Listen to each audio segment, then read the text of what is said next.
Dit is de podcast van Omroep Friesland. Noordewien. Met Willem de Vries. Kom verder.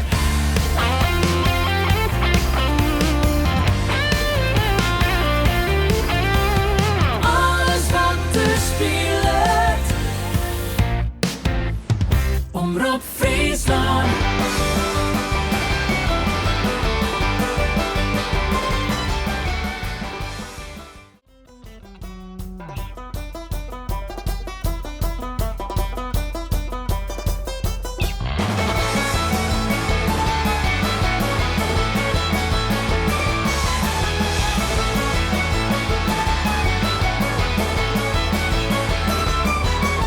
It's just around 4 when someone's knocking on my door. I open up to see these friends of mine.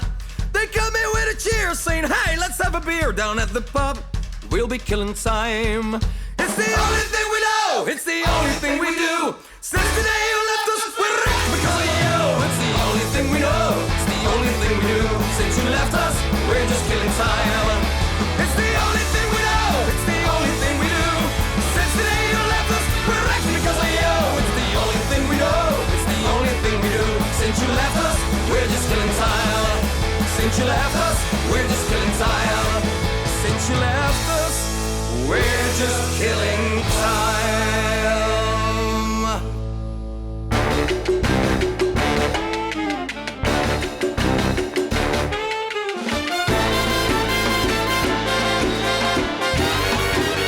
Dit is Noordewien. Goeie, en welkom bij Noordewien. Joert weer één gast onder de tafel hier in het Omroep Friesland Café. Het is een man die al heel lang actief is in de muziek. Sterker, eigenaar is van Pro Acts. Dat is een bedrijf dat doet boekingen, onder andere van theater, maar ook van muziekgroepen. Hij is ook muzikant, speelt bas in een fantastische band Scrum. En daarom hebben we even mij een nummer van deze band, Killing Time. Maar de reden dat ik hem moet noemen is een bijzonder project met een bijzondere titel al in al. En dan ga ik het over een ode aan 15 vrouwen en 1 konijn. 1 konijn. Ja, hoe dat zit, dat mij die zelf vertellen. Want ik ga het over Marco Hulsebos. Mooi dat is best. Welkom. Ja, dankjewel Willem. Top. Fijn. Ja, eerst maar even de simpele vraag. Hoe is het?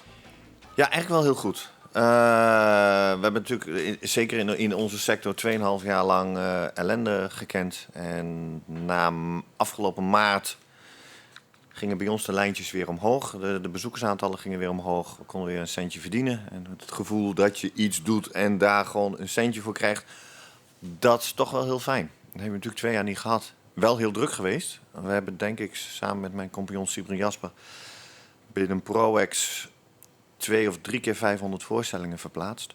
Verplaatst. Daar ben je heel druk mee. Maar daar komt geen centje binnen. Dat is best wel frustrerend. Het was best heftig. Maar daar zijn we weer goed uitgekomen. En ja, het staat nu een mooi seizoen. Dus wij hebben er zin in. Maar ja, laat ik zo zeggen, het voelt goed. Het staat goed. Maar er is nog wel wat spanning boven de markt. Kan ik me voorstellen. Ja. Ja. Welke hoek ziet het grootste probleem bij hem? De theaters, neem ik hoor? Ja, wij doen op dit moment zeg maar 95% theaters. En wat je merkt is dat een aantal theaters niet zo lopen zoals ze normaal lopen. En een aantal wel. En wij zijn blij als wij een 20% minder publiek in onze voorstellingen zien. Dan doen wij er een strik om. En dat lijkt te gaan lukken. Dus dan blijven wij zitten waar we zitten. Ja, maar er is een beetje gekke tweedeling. Ja, onderhoor misschien wel. Ja. Sommige festivals, in een zucht en een scheet, alles uitverkocht. Ja. Zijn natuurlijk nog, eigenlijk hebben we de festivalzomer gehad van 2020. Hè? Dat moeten we wel met elkaar realiseren. Ja. Maar daar binnen de sky high en Ja. alles. Ja. En de theaters ingewikkeld. Complex, om het zo maar zo te drukken. Moeilijker. Ja. Kist u bij die eigen vaststelling, ik zie dat er een verschil is tussen de ene vaststelling en de oren? Ja, wij zitten in een segment, zeg maar, waar we niet heel veel topartiesten hebben, maar die er net onder zitten. En dat zijn voorstellingen die niet al te veel kosten. Dus ook niet te veel publiek nodig hebben om het voor theater interessant te maken, om het voor de artiest interessant te maken en voor het publiek interessant te maken. Wat voor vaststellingen scheelt. was het oer eigenlijk? Back to the Country. met Dick van Altena, Marcel Smulders. We hebben 70s Unplugged. Dus een in principe onbekende band voor de meeste Nederlanders. Maar die hebben gewoon zaalbezettingen van 350, 400 man gemiddeld. Ja, en dan kan het met elkaar uit. En, weet je, en dan is het een cirkeltje rond. En dat is mooi. Maar heb jij een hele dure voorstelling, een dure toneelproductie of een dure musical, dan moet je 70-80% zaalbezetting halen. En dan wordt het spannend. En we hebben niet zoveel van die spannende voorstellingen. En dat maakt het voor ons heel makkelijk. We doen De Kast, vind ik heel leuk. Jubileumtour, 30 jaar. Die begint in november. En leuk om te weten is dat ProX uiteindelijk in beginnen uit De Kast is ontstaan. Dus voor ons is dat een hele mooie cirkel. En die draait hartstikke goed. Daar zijn we heel erg tevreden over. Ja, want sommige vaststellingen, Jerk, toevallig trof ik Siep van de ploeg van de week. En die zei, ja, hij hoort op ben al stief uitverkocht. Ja. Is toch ongelooflijk?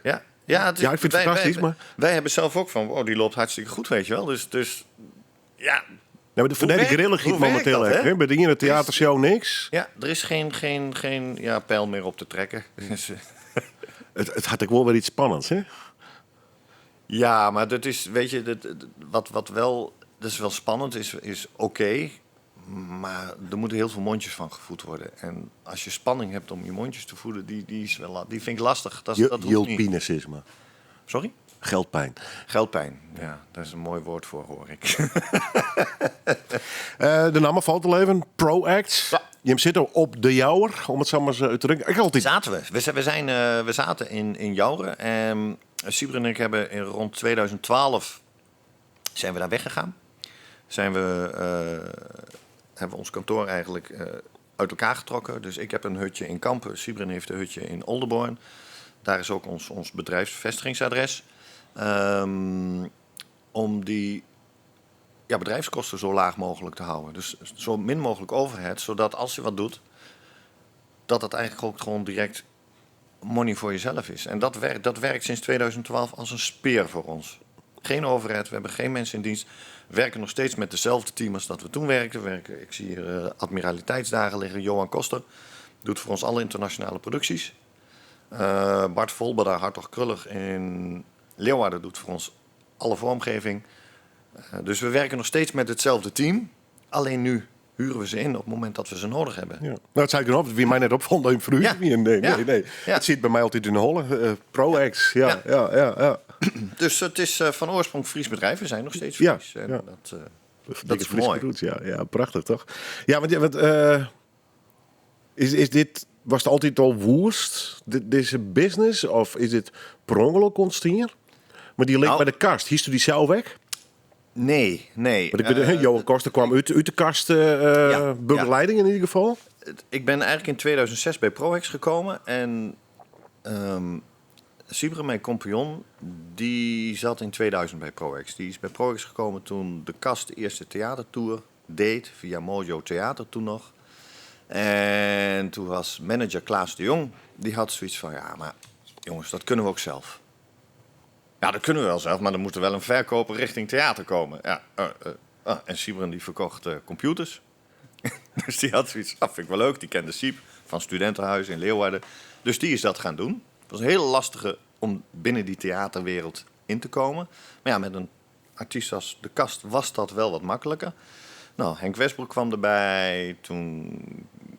Daarna kwam Twarres volgens mij redelijk snel. En zo is dat hele boekingskantoor opgebouwd. En Klaas was toen op een gegeven moment stopte de kast. Toen is de ene tak de platentak is met Hans de Boer meegegaan. En de boekingstak is met Klaas meegegaan. Zo is dat gescheiden. En toen die boekingstak met Klaas is toen in de film ook bezig gegaan. Schips van Chameleon. En toen was Klaas, die had zoiets, ja, ik ben eigenlijk meer richting de film. Ik wil meer richting die film gaan doen en minder met live artiesten. En toen zat ik met de boswachters bij ProX. Ja, want toen was toch hier van de noemers Skreun of Maiskreun voor een van die films, toch? Voor de Inkt in mijn haren. Ja. Ja. En toen stopte de Boswachters en toen ben ik heel veel opdrachtjes gaan doen voor ProEx. Hebben we nog de theatertour gedaan met de Chameleon. Sint pakt uit. Wat In totaal het wat oors, hè? Dat Boswachters als dat nice de scrums heeft, hè? Nou ja, nee, joh, god. Joh, ik heb weg- en waterbouw gedaan en verkeerskunde, dus... De hoort van een uitdaging. Het loopt zoals het loopt. Ja. En en toen Klaas aangaf van ja, ik wil eigenlijk uit ProEx. Omdat ik dus al heel veel opdrachten deed, ja, heb ik daar op gesolliciteerd. Je bent samen ondernemer. Hè? En toen hebben ze voor mij gekozen. En, uiteindelijk loopt het zoals het loopt. Is het nog steeds leuk? Ja, ik zou eigenlijk niks anders willen doen. Nee, dan- precies. Dus ik vind- maar ik stinks moet- van... Morgenavond moeten we naar een opening van een theater in Ettenleur. We rijden het hele land door. Maar podiumkunsten is iets magisch. En dat heb je in festivals, dat heb je op evenementen en dat heb je in theater. Maar du hast daar twee kanten zijn, hè? De maakkant en de organisatiekant. Hè? Ja, Dus, ja. Nou, ik was altijd al in... Ik heb ook zelfs nog op 1 jaar technische bedrijfskunde gedaan. Dus ik was altijd wel op de universiteit. Dus ik was altijd al wel bezig met dingetjes organiseren. En met muziek ook van, dat doe ik dan wel even. Dat doe ik dan wel even. En dat gaat dan vanzelf. En voordat je het weet, rol je zo'n managementfunctie in. Dat uiteindelijk de laatste tijd bij de Boswachters hebben we dat ook gedaan. En ga je zelf die linkjes allemaal oppakken. Eigenlijk omdat je denkt dat je weet hoe het moet. Maar ja, dat weet niemand uiteindelijk. Want je brengt iets uit en het heeft succes of niet. ja. En Dat is nog steeds de heilige graal, hè? dat is de heilige graal, ja. Waar zit dat? Ja. Waar zit dat? Er worden liedjes gemaakt die gewoon niet te horen zijn, terwijl ze prachtig zijn.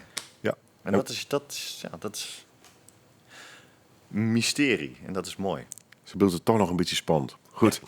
Wij praten straks verder. Onder oren en voor een grutpad zit ik er voor maar even bij hoe dat project. Wat de aanleiding is van deze uitnodiging in ieder geval naar Dijta.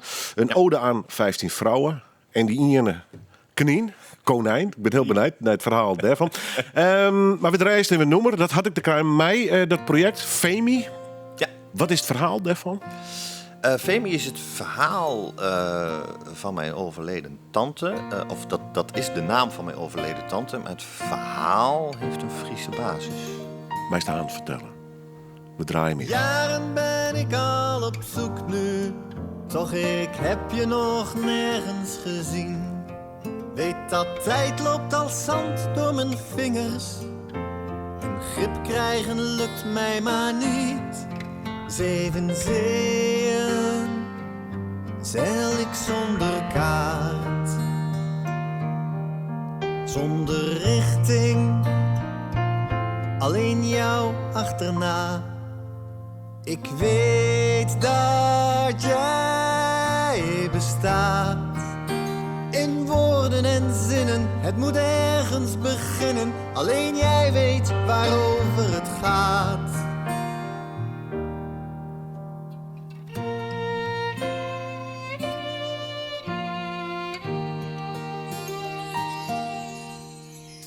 Vraag me soms af of dit juist is, dan hoor ik opeens toch je stem.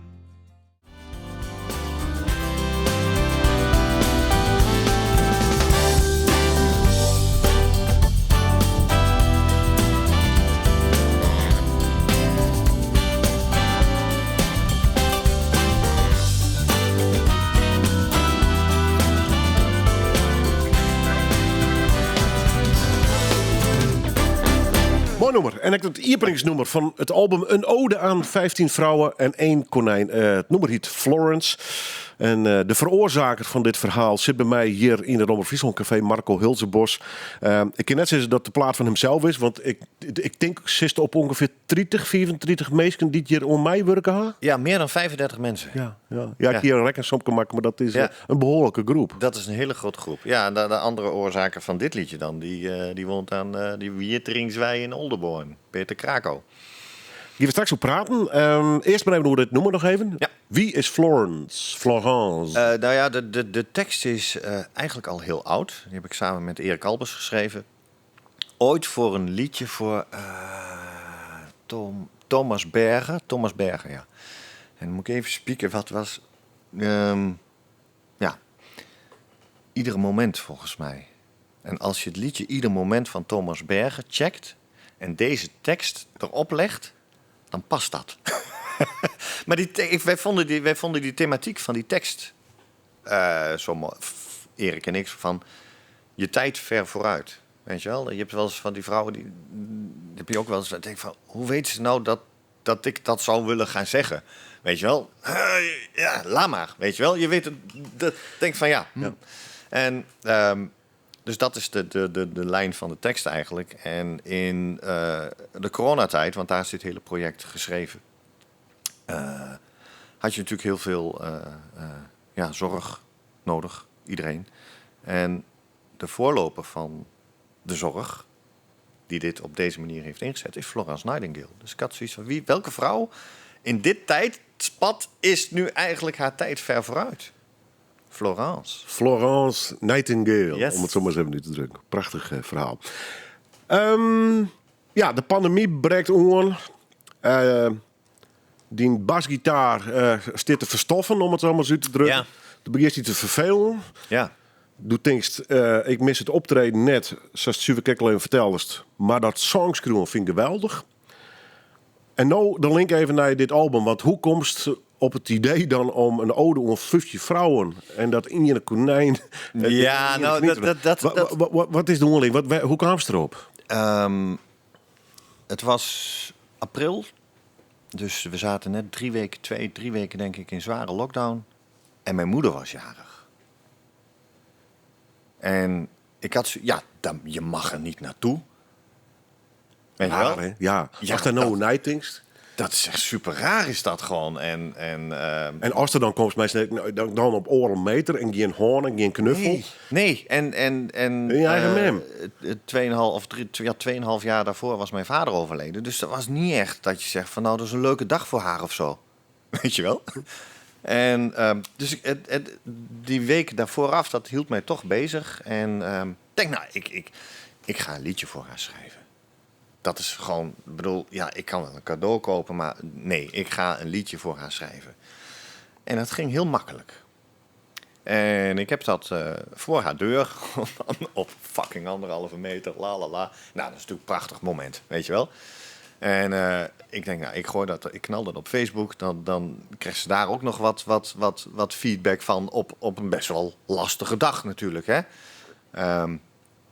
En toen had ik zoiets, ik kreeg er best wel leuke reacties op.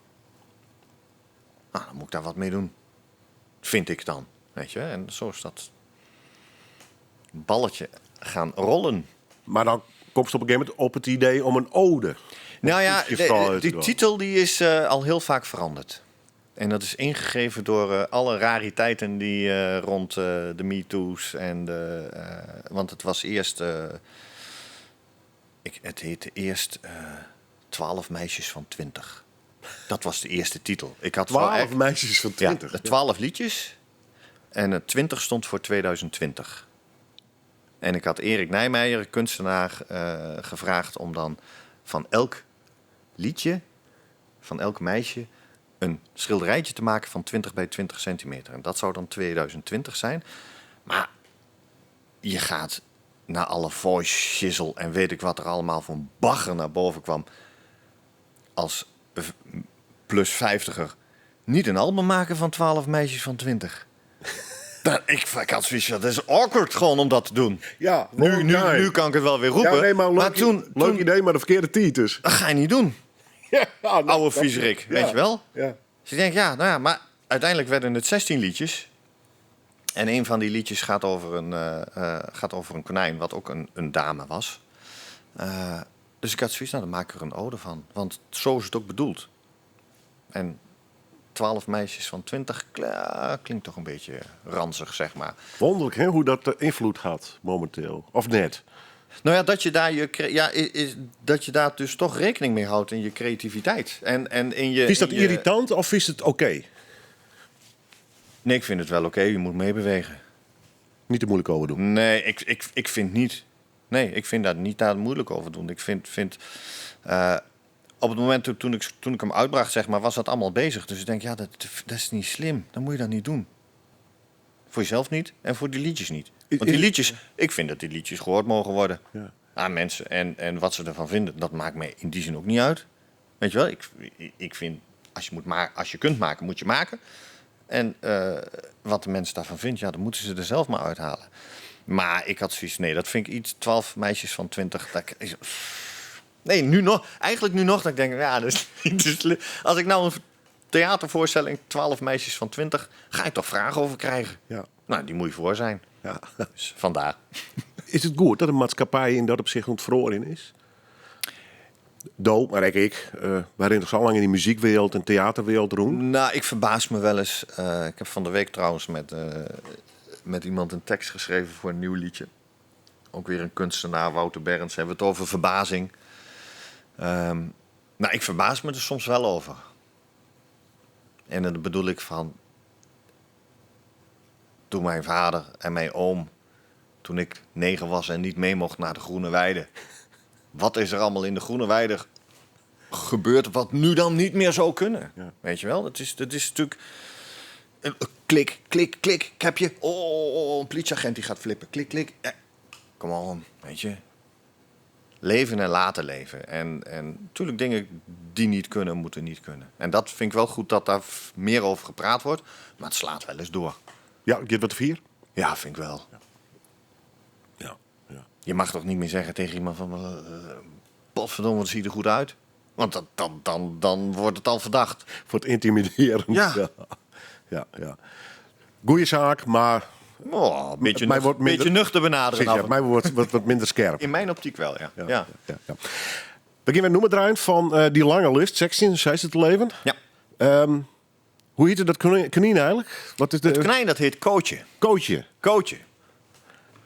Een Kootje is een bijzondere boodschap, hoor. Dus Kootje is niet het leukste liedje van de ode. En we gaan toch draaien, want we gaan het openingsnummer draaien, maar dit is dan het laatste nummer. Maar ook omdat de titel een ode aan 15 vrouwen en komt die 1 konijn is. Maar is het aan het verhaal van Kootje even vertellen. Als de schoonste zomer die vreed wordt verstoord, de blauwste luchten door bliksem doorboord. Als de mooiste zon verwatert, wordt leven overleven. Als de snelste panter die toch wordt geklopt, het grootste monster je grijpt bij je kop. Als de sterkste ster stopt met stralen. Kootje legt het loodje. Een van de zinnen uit het laatste nummer trouwens van het album. Een ode aan de 15 vrouwen en 1 konijn.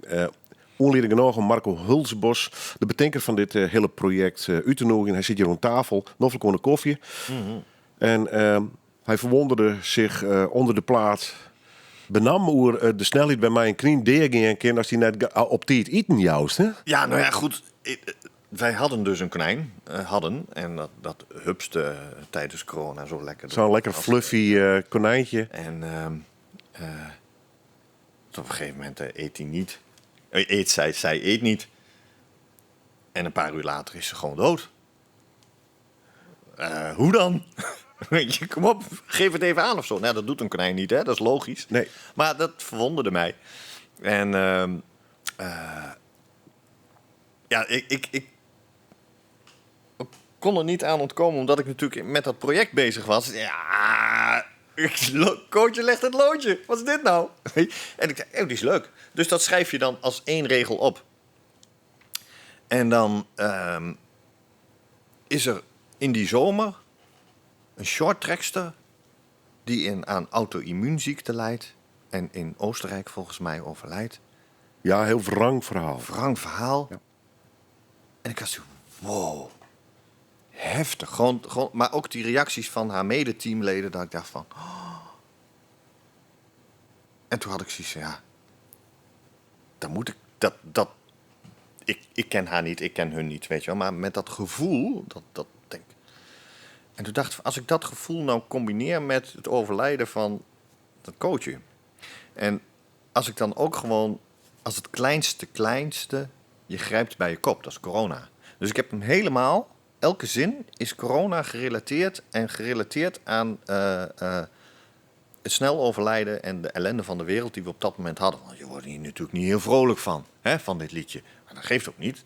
Je kunt niet overal vrolijk van worden in het leven.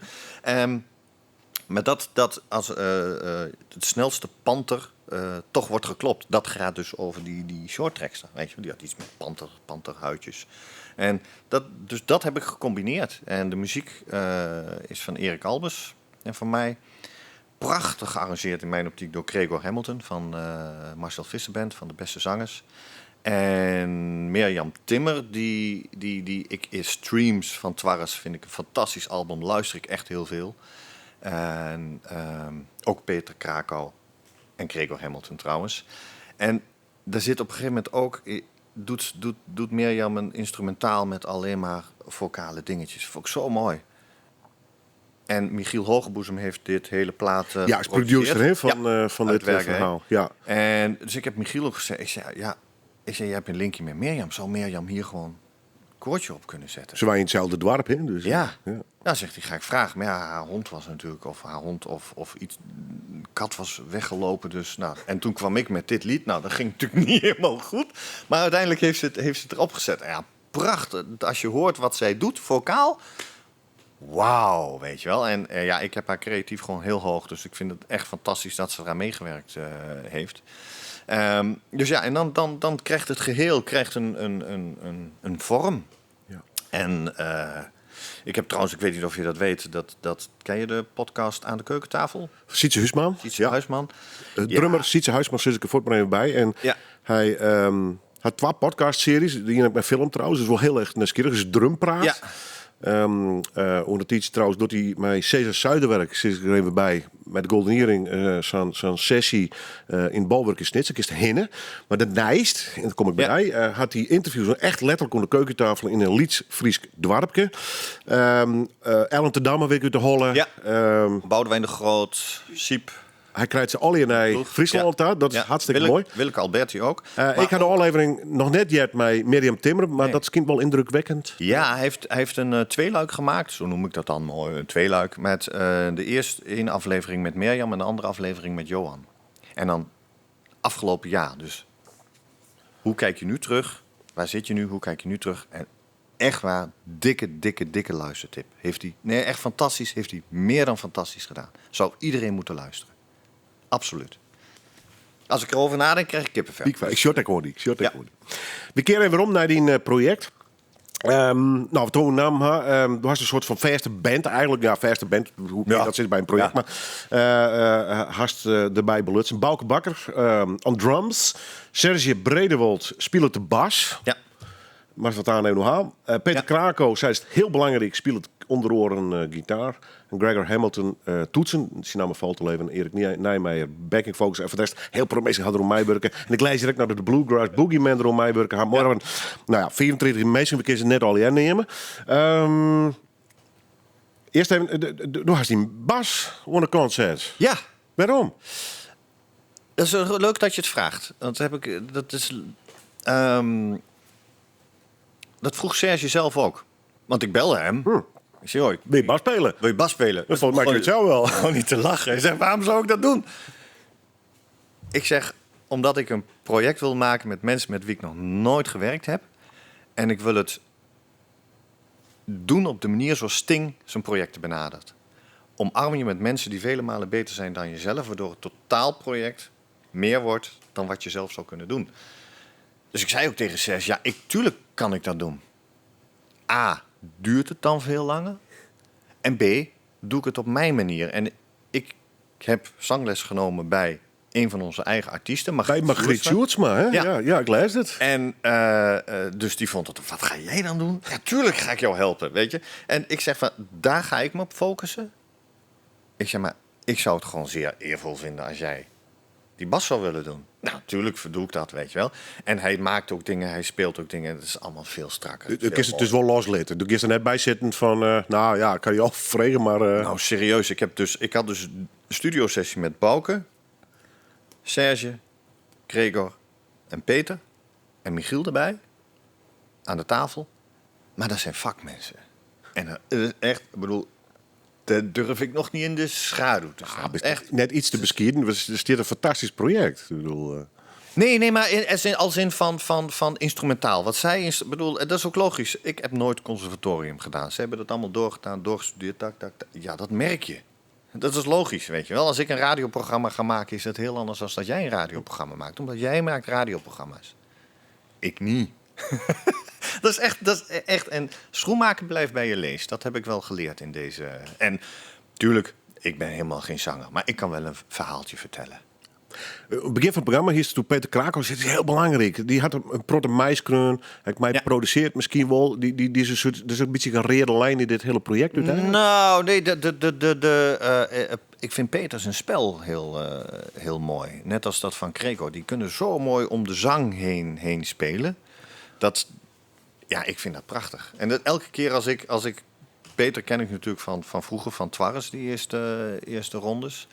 En dan ben ik hem een beetje blijven volgen. En af en toe als ik hem zie, dan zeg ik, ik heb weer prachtige notenkeus steeds. Hij heeft prachtige notenkeus.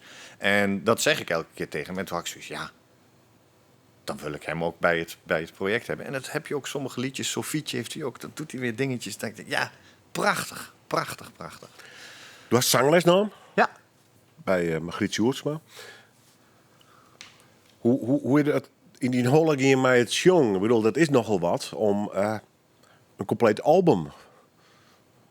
Ja, nou ja, weet je, dat Michiel, ik hou van Michiel Hogeboezem, de producer. En dan is hij bezig. Dan is hij allemaal tussenmixjes aan het maken om het in te zingen. Ja, maar vond je het eng om... Ja, tuurlijk. Ja, nee, daarom. Ik kan me heel goed voorstellen. Een stap uit de schaduw, weet je wel.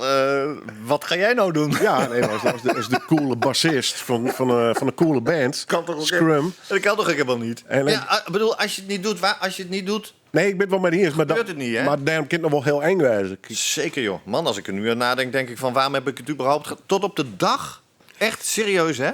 Het project is al wel 40 keer gestopt. Tot op de dag dat ik zeg van ik ga hem wel uitbrengen, heb ik nog bedacht, moet ik dit wel doen? Natuurlijk ben ik onzeker daarover. Logisch. En tuurlijk ben ik... Dat is toch uiteindelijk geen reden om het niet te doen. Ik las vandaag iets heel moois. Dat werd verteld aan een klas met 10-jarigen. Wees dapper in het moeilijk vinden van dingen die je nog nooit hebt gedaan. Ik dacht, jee, maar gaan ze dat nou al tegen 10-jarigen vertellen? Ja, Dat heb ik de laatste 2 jaar geleerd. Het programma, of tenminste het album bestaat, het project is cleared, het zit op Spotify, er is een clip uit. Geef je nog wat mee dwaalt verder? Ik heb... Was je met theater in? Of ligt het met rust nou? Of? Nee, ik ben alweer bezig met nieuwe liedjes aan het schrijven. Dus dit kan ik gewoon een vervolg aan. Ja, weet je, ik noem het... Ik heb ook samen met Astrid de Jong, DJ van de Nachtzuster is dat. En DJ, heb ik een podcast, ik noem het nieuwe muziek van toen. Er worden zoveel mooie liedjes gemaakt. Ik noem even een bluff, er wordt op je gewacht. Echt, zoek dat eens op, dat is zo verschrikkelijk mooi. Maar dat is meer eind jaren 70, begin jaren 80. Weet je wel, die wat rustigere muziek. Muziek waar je niet gelijk... kalm aan doen. Rustig. Dat. Er zijn zoveel mooie liedjes en die worden eigenlijk niet zoveel meer gemaakt. En ze worden überhaupt niet meer gedraaid of veel aangeboden. En dat is jammer. En ik vind, dat blijf ik doen, want ik vind dat mooi. En ik vind het mooi om liedjes te schrijven. Ik denk dat kan totdat je stopt met leven of zo. Teksten, whatever. Kan elke dag. Het is een prachtig album. Hele mooie versjes. Mooi geproduceerd, mag ik zeggen. Dank. Mooi in evenwicht. Ook persoonlijk bevond. Dit inderdaad ook op Spotify. We hebben een aantal nummers draait. Florence.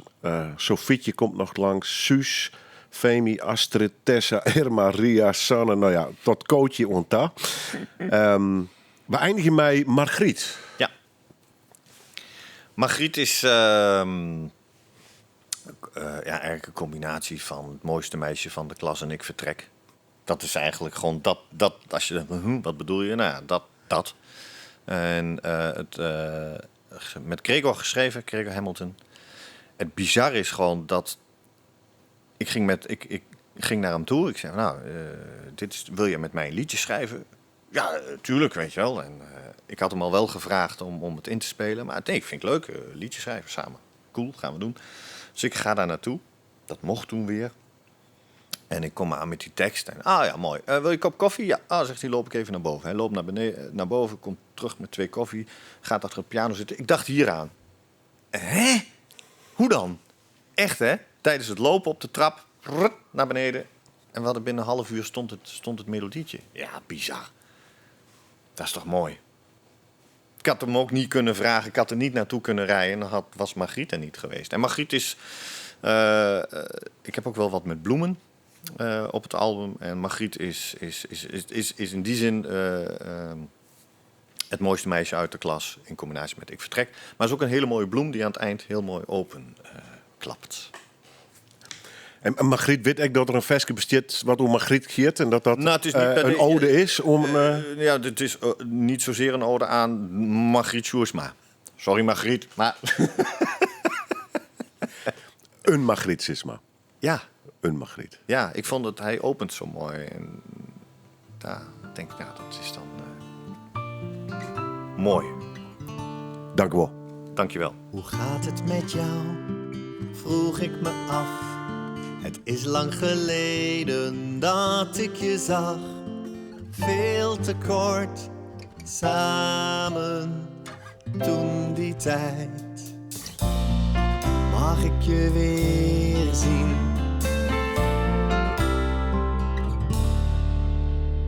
Jij was altijd al 5 VWO. De schoonste schoonheid van onze school. Als de zon stralend elke dag. Ga ik je weer